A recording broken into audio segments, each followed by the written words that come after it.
Hello everyone, আমি Mona Lisa চাকরির ঠিকানা ইউটিউব চ্যানেলে তোমাদের সবাইকে স্বাগত। Reserve bank of India, Indian central bank থেকে নোটিফিকেশান এসছে। আজকে তোমাদের এই নোটিফিকেশানটা নিয়ে ডিটেলসে আলোচনা করব। এলিজিবল ক্যান্ডিডেটস পোস্ট কত বলেছে? 650টা পোস্টের জন্য অ্যাপ্লিকেশানটা বেরিয়েছে। ফেব্রুয়ারি 16 তারিখ বেরিয়েছে। এবং কোন পোস্টটা হচ্ছে অ্যাসিস্ট্যান্ট পোস্ট। কোথায় না? রিজার্ভ ব্যাঙ্ক অফ ইন্ডিয়ায়। এবারে এখানে ওয়েবসাইট দেওয়া আছে www.rbi.org.in। এখানে গেলে তোমরা সব কিছু ডিটেলসে দেখতে পেয়ে যাবে। এছাড়া হচ্ছে ক্যান্ডিডেটস টু এনসিওর দেওয়ার এলিজিবিলিটি ফর দ্য পোস্ট। এখানে তোমার হচ্ছে যে এলিজিবিলিটি দেওয়া আছে যে কীভাবে তোমাদেরকে ফর্ম ফিল আপ করতে হবে, তারপর হচ্ছে যে ক্রাইটেরিয়া কী কী অ্যাডভার্টাইজমেন্ট বেরিয়েছিল সব কিছু। এবং তারপর আসছে যে মোড অফ অ্যাপ্লিকেশন কীভাবে করবে। এখানে ওয়েবসাইটটা ক্লিক করলেই এই যে www.rbi.org.in এখানে ক্লিক করলে অনলাইনে অ্যাপ্লিকেশন শুরু হবে। যে brief instruction for filling up the online application form, এখানেই ক্লিক করলে কিন্তু তোমাদের অ্যাপ্লিকেশন ফর্ম অনলাইন রেজিস্ট্রেশন হচ্ছে 16/2/2026 তারিখ থেকে শুরু হচ্ছে এবং ক্লোজ ডেট দেওয়া আছে 8/3/2026 তারিখে। ফ্রি পেমেন্ট করেছে 16/2/2026 থেকে 8/3/2026 তারিখে। আর তোমাদেরকে প্রিন্ট করতে হবে ফর্মটা, সেটা বলা হয়েছে 23/3/2026 তারিখে। এটা 16 তারিখ থেকে শুরু হচ্ছে এবং শেষ হচ্ছে যে 8 তারিখ থেকে। এবং পেমেন্টের হচ্ছে যে 16 তারিখ থেকে 8 তারিখ মার্চের, ফেব্রুয়ারি 16 তারিখ থেকে মার্চের 8 তারিখে হচ্ছে যে পেমেন্টেরও ফিসটার লাস্ট ডেট। শুরু হচ্ছে 16 তারিখ এবং শেষ হচ্ছে 8 তারিখ। এছাড়া হচ্ছে যে এডিট উইন্ডো আসবে, সেটা তোমরা তখন দেখবে। এবং এখানে একটা তোমার হচ্ছে যে শিডিউল করা আছে সম্ভাব্য, যেটা যে এক্সামটা কোন ডেটে হবে। দুটো টায়ারে তোমাদের এক্সাম থাকছে, এক্সাম থাকছে। একটা হচ্ছে যে তোমাদের প্রিলিমিনারি আর একটা হচ্ছে মেন এক্সাম। প্রিলিমিনারিটার সম্ভবত বলেছে এপ্রিলের 11 তারিখ আর মেন এক্সাম যেটা বলেছে জুনের 7 তারিখ। ভ্যাকেন্সি ডিটেলস এখানে বলা আছে। প্রত্যেকটা রিজিয়নিং থেকে, প্রত্যেকটা স্টেট থেকে বেরিয়েছে ভ্যাকেন্সিটা। একটা স্টেট থেকে ভ্যাকেন্সি বেরিয়েছে।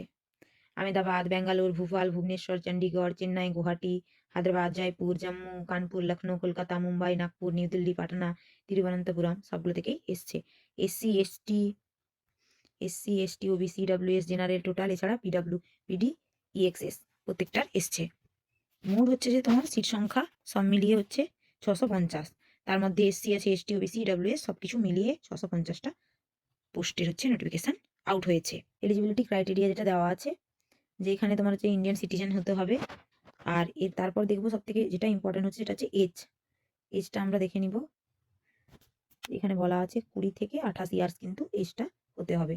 এবং এখানে ডেটটা দেওয়া আছে কোন ডেট, 2/2/1998 থেকে 1/2/2006 মধ্যে। এবং ক্যাটাগরি ওয়াইজ দেখবো। ক্যাটাগরি যারা এসসি এসটি তাদের ক্ষেত্রে 5 বছরের ছাড় থাকছে, যারা ওবিসি তাদের ক্ষেত্রে 3 বছরের থাকছে, আর যারা পিডাব্লিউবিডি যারা তাদের 10 বছরের থাকছে। এবং জেনারেল আর ইডাব্লিউসির ক্ষেত্রে, ওবিসির ক্ষেত্রে 13 বছরের এবং এসসি এসটির ক্ষেত্রে 15 বছরের।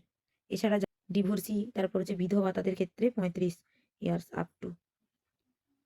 এবং যারা হচ্ছেন যে মানে ওখানে কাজ করছেন রিজার্ভ ব্যাঙ্ক অফ ইন্ডিয়াতে কন্ট্রাকচুয়ালে, তাদের ক্ষেত্রে তোমার হচ্ছে যে 3 ইয়ার্সের এজ গ্যাপ মানে ছাড় থাকছে আর কি, ওখানটায় বলা হয়েছে। এরপর নেক্সট আমরা দেখবো সেটা হচ্ছে যে এডুকেশন কোয়ালিফিকেশানটা দেখবো। এখানে মিনিমাম বলেছে যে ব্যাচেলার ডিগ্রি থাকতে হবে, তাতে 50% মার্কস থাকতে হবে বলেছে। আর তোমাদের বলেছে এখানে যে পার্সেন্টেজটা বলেছে, যদি এখন তো সেমিস্টার ওয়াইজ হয়ে গেছে ওই জন্য মানে সিজিপিএ, তারপর হচ্ছে যে ওজিপিএ, সিপিআই এগুলোতে তাহলে 60% মানে 6.75 থাকতে হবে, 55 মানে 6.25, আর 50 মানে হচ্ছে 5.75 থাকতে হবে। এবারে আসছে সিলেকশন, মানে এটা সিলেকশনটা কেমনভাবে হবে, মানে কেমন ধরনের যে প্রিলি আর হচ্ছে যে মেন এক্সামটা আছে সেটা কেমন ধরনের হয়, কি বলা আছে। যে ইংলিশ ল্যাঙ্গুয়েজ বলা আছে, তারপর হচ্ছে নিউমেরিক্যাল অ্যাবিলিটি, রিজনিং আছে। যে কোশ্চেন থাকবে ইংলিশ ল্যাঙ্গুয়েজে 30, নিউমেরিক্যাল অ্যাবিলিটিতে 35, রিজনিং অ্যাবিলিটিতে 35, মোট হচ্ছে তোমার 100টা। আর মার্কস হচ্ছে যে 30 ইংলিশে, আর নিউমেরিক্যাল অ্যাবিলিটিতে হচ্ছে 35, আর রিজনিং অ্যাবিলিটিতে হচ্ছে 35। টাইমটা এখানে দেওয়া আছে 20 মিনিট, মোট হচ্ছে 60 মিনিট। তারপর হচ্ছে যে মেন এক্সাম, যেটা মেন এক্সামের ক্ষেত্রে হচ্ছে যে দুটোই অবজেক্টিভ কোশ্চেন থাকবে, মাল্টিপল চয়েস অবজেক্টিভ কোশ্চেন থাকবে। আগেরটাতেও ছিল আর এটাতেও আছে। তো এখানে হচ্ছে যে কি থাকবে এখানটায় না, এখানে test of reasoning, English language, numerical ability, general awareness, computer knowledge, 40 40 40 40 দিয়ে 200, আর 30 মিনিট 30 মিনিট 30 25 20 135। এই যে মিনিটটা সেট করা আছে, মানে ধরো তোমাদের প্রথম অ্যান্সারটা খুললো, যেহেতু তোমাদের এটা সিবিটি বেসড এক্সাম হবে, কম্পিউটার বেসড, তাহলে প্রথমে তোমাদের হয়তো রিজনিং কোশ্চেনের পোর্শনটা দেওয়া থাকলো, তাহলে সেটা কিন্তু 30 মিনিটই ওই কম্পিউটারটা খোলা থাকবে। তারপরে তুমি ভাববে যে আমি বাকিগুলো করে নিলাম, বাকি তোমার যেরকম ইংলিশটা করে নিলাম বা নিউমেরিক্যাল অ্যাবিলিটিটা করে নিলাম, তারপরে আমি হয়তো ঘুরে গিয়ে ওটা করবো, ওই অপশনটা কিন্তু থাকবে না। 30 মিনিটের পর কিন্তু ওটা নিজে থেকেই বন্ধ হয়ে যাবে। তোমরা আর যে আমরা পরে গিয়ে দেখে ভেবে করবো সেটা কিন্তু থাকবে না। তাই তোমরা ভেবে চিন্তে ভালো করে ডিটেলসে নোটিফিকেশনটা পড়ে সবকিছু দেখে তারপর তোমরা হচ্ছে যে মানে এক্সামটা দিবে, বা কেমন কি প্রসেস সবকিছু জেনেই কিন্তু এক্সামটা দেবে। তাছাড়া এখানে ওয়েবসাইট থেকে তোমাদের হচ্ছে যে মক যে বলা হয় মক টেস্টের ব্যবস্থা করা আছে, বা ডেমো এক্সাম যেরকম কেমন করে হবে সিবিটি এক্সামটা, তারও কিন্তু ব্যবস্থা আছে, তোমরা এখানটায় দিয়ে তোমরা দেখে নিতে পারো। এছাড়া আর একটা লাস্ট যেটা বলা হয়েছে সেটা হচ্ছে ল্যাঙ্গুয়েজ ল্যাঙ্গুয়েজ প্রোফিসিয়েন্সি টেস্ট, এলপিটি, যেটা সেটা নেওয়া হবে। সেটাকে কিন্তু পাস করলে তারপরে তোমাদের চাকরি হবে। যেরকম candidate not proficient in the official or local language shall be disqualified. মানে তাকে হচ্ছে যে তোমার যেখানে পোস্ট হয়েছে, ধরো চাকরি সূত্রে তোমার হচ্ছে যে মুম্বাইতে পোস্ট হলো, তাহলে তোমাকে কিন্তু মারাঠি ভাষা জানতে হবে, বা তিরুবনন্তপুরমে পোস্ট হলো তখন তোমাকে কিন্তু মালায়ালাম ভাষা জানতে হবে। অ্যাপেন্ডিক্স টুতে কি বলা আছে? অ্যাপেন্ডিক্স টুতে যে বলা আছে যে the above online test or is expected the test of English language will be available in English, Hindi and written other language as maintained in appendix 2। মানে ওখানে আছে তুমি যে যে মানে ভাষাতে তুমি পরীক্ষা দিতে বোধ করবে, মানে যে আমি এই ভাষাতে প্রেফার করছি, যেরকম ইংলিশ, বা তোমার হচ্ছে যে কেউ হিন্দি, কেউ বেঙ্গলি, কেউ অন্যান্য ভাষা, নেপালি ভাষা, কেউ উড়িয়া ভাষা, সেটাতে তোমরা কিন্তু পরীক্ষা দিতে পারবে। আমরা স্যালারিটা দেখবো। স্যালারিটা কি বলা হচ্ছে? স্টার্টিংটা হচ্ছে 29,000 থেকে শুরু হবে পার মান্থ, দিয়ে ডিএইচআর এগুলো আছে, দিয়ে মোট অ্যাপ্রক্সিমেটলি হচ্ছে যে 58,514। তারপর দিয়ে হাউস রেন্ট অ্যালাউন্সেস আছে, হাউস রেন্ট অ্যালাউন্সেস হচ্ছে 15%। এছাড়া হচ্ছে যে ব্যাংক অ্যাকোমোডেশনও আছে। এছাড়া জোন ওয়াইজ তোমরা হচ্ছে যে চুজ করতে পারবে যে কোন জোনে তোমরা হচ্ছে যে মানে পোস্টিংটা নিতে চাও।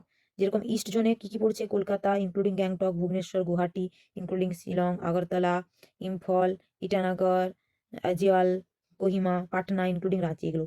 ওয়েস্ট জোনে Ahmedabad, Bhopal including Raipur, Mumbai including Belapur, Pune, Panaji, Nagpur. North জোনে হচ্ছে Chandigarh including Shimla, Jaipur, Jammu, Srinagar, Kanpur including Lucknow, Dehradun, New Delhi. South জোনে Bangalore, Chennai, Hyderabad and Thiruvananthapuram including Kochi. Pre examination training এর ব্যবস্থা যেটা আমি আগে বললাম তোমাদেরকে, যারা হয়তো গ্রামের দিকে আছে, তারা হয়তো কোনো সময় সিবিটি এক্সাম দেয়নি, তাই তোমাদের এখানে কিন্তু মার্চের 10 তারিখের পর থেকে অ্যাপেন্ডিক্স 4 তোমরা ফলো করবে। তো ওখানে তোমাদের হচ্ছে যে এক্সামের ব্যবস্থা করা আছে, সিবিটি এক্সামের ব্যবস্থা করা আছে, ডেমো সিবিটি এক্সাম বা প্রি এক্সামিনেশন ট্রেনিং এর ব্যবস্থা করা আছে। এবারে আসছি এক্সামিনেশন ফিসটা। এসসি এসটি পিডাব্লিউবিডি ইএক্স এর ক্ষেত্রে 50 টাকা প্লাস হচ্ছে 18% জিএসটি।